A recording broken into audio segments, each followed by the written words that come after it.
Morning friends, જય શ્રી કૃષ્ણ, જય માતાજી. જઈ રહ્યા છીએ આજે આપણે બેબી શાળાનું ડેકોરેશન કરવા. આપણે આપણા લોકેશન પર પહોંચી ગયા છીએ અને કર્યો છે ભાઈને ફોન, આવે છે ભાઈ લેવા અને પછી કરીશું આપણું કામ ચાલુ. પહોંચી ગયા છીએ, કામ આપણે ચાલુ કરી દીધું છે. પાઇપને કરી દઈશું જોઈન્ટ અને મારી દઈશું ટેપ.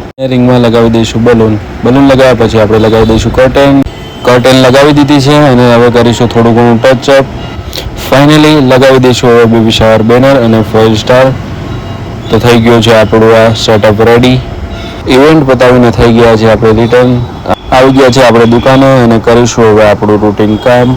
સૌથી પહેલાં કરી લઈએ દુકાનને ફટાફટ સાફ. થોડી વાર બેઠા દુકાને અને આવ્યો ક્લાયન્ટનો કોલ, તો આપણે ફટાફટ દુકાનની વસ્તી કરી અને નીકળી ગયા ઓર્ડર કરવા. રસ્તામાં મોટો આવ્યો ખાડો અને બાઇકની થઈ ગઈ રિંગ બેન્ડ. રિંગ સરખી થાય એમ નહોતી તો આપણે તાત્કાલિક નખાઈ ટ્યુબ અને થઈ ગયા આપણે ઓર્ડર કરવા રવા. ચલો ફ્રેન્ડ્સ, આજનો વ્લોગ અહીંયા સુધી જ, કારણ કે આજે થયા છીએ આપણે બહુ હેરાન. તો કાલે